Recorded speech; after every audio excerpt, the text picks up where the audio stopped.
আসসালামু আলাইকুম। Hello everyone, সবাই কেমন আছেন? আশা করছি সবাই আল্লাহর রহমতে অনেক ভালো আছেন। আমরাও আলহামদুলিল্লাহ ভালো আছি। তো এটি ছিল আমার গত শুক্রবারের ভিডিও, আজকে রিলিজ করছি। একদমই সময় পাচ্ছি না যে আপনাদের সাথে ভিডিওগুলো শেয়ার করব সময় মতো, সেটা হয়ে উঠছে না। তো যা যা রান্না করেছিলাম সেগুলো সংক্ষেপে একটু বলে দিব কি কি করেছিলাম। প্রথমে দেখেছেন এগুলো আমি বাসমতি চাল ভিজিয়ে রেখেছিলাম আধা ঘন্টা। ভিজিয়ে রেখে তারপর আমি বাসমতি পোলাও রান্না করব এখানে, বা বাসন্তী পোলাও যেটাই বলেন না কেন।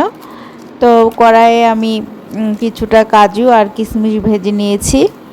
এখানে আপনারা ঘি অ্যাড করতে পারেন, আমার কাছে ছিল না, এই জন্য আমি সরিষার তেলে পুরো রান্নাটা কমপ্লিট করব।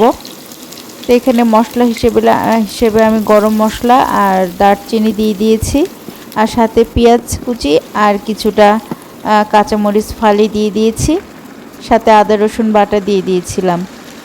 তো তারপরে এখানে আমি হলুদ অ্যাড করছি সামান্য পরিমাণ বা 1 চামচ মতো, আর পরিমাণ মতো লবণ দিয়ে কিছুক্ষণ ভেজে নিয়েছি।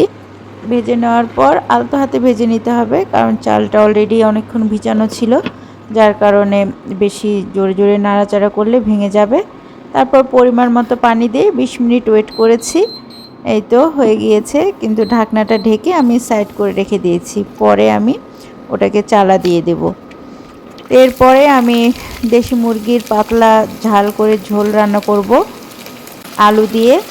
তো এখানে আমি সরিষার তেলে পেঁয়াজ কুচি দিয়ে সব ধরনের মশলা দিয়ে দিয়েছি, গরম মশলা সহ, আদা রসুন আর মরিচের গুঁড়াটা একটু বেশি দিয়েছি, যেহেতু আমি বলেছি ঝাল পাতলা ঝোল করব সেই জন্য।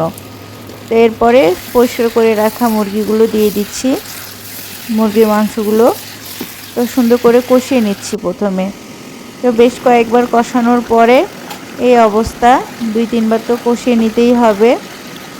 কষানোর পরে আস্তে আস্তে যখন পানিটা শুকিয়ে আসবে, এই পর্যায়ে কেটে রাখা আলুগুলো আমি দিয়ে দিচ্ছি।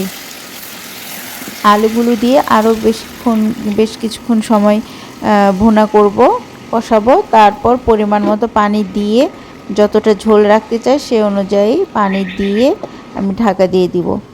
তো পোলাওটা, বাসন্তী পোলাওটা দেখেন কত সুন্দর কালার এসেছে, আর চালগুলো একদম ঝরঝরে আর সফট হয়ে গেছে, একদম নরম না আবার শক্তও না, সুন্দর একটা ঝরঝরে ভাব চলে এসেছে। ওপর থেকে কাজু আর কিশমিশটা দিয়ে সাজিয়ে দিলাম। এইখানে 3টা ডিম আমি ভুনা করার আর টাইম পাচ্ছি না, বা ছিল না ওই সময়, যার কারণে তাড়াহুড়া করে আমি জাস্ট লবণ আর হলুদ দিয়ে তেলে ভেজে নিয়েছি।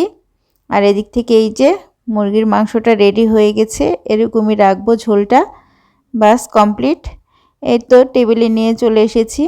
মুরগির মাংসর কালারটা জাস্ট ওয়াসাম, খুব সুন্দর এসেছে। বাসন্তী পোলাওটা আমি পাতিলটা সহই নিয়ে চলে এসেছি, যাতে গরম গরম থাকে, ঢাকনা উঠিয়েই নেওয়া যায়, আবার ঢেকে রাখলে সফট হয়ে যাবে। এই তো ডিম ভুনা, আর অফ ক্যামেরায় আমি সালাদ করে নিয়েছি। তো এই তো ছিল আমার আজকের ব্লগ। সবাই ভালো থাকবেন, সুস্থ থাকবেন, আল্লাহ হাফেজ।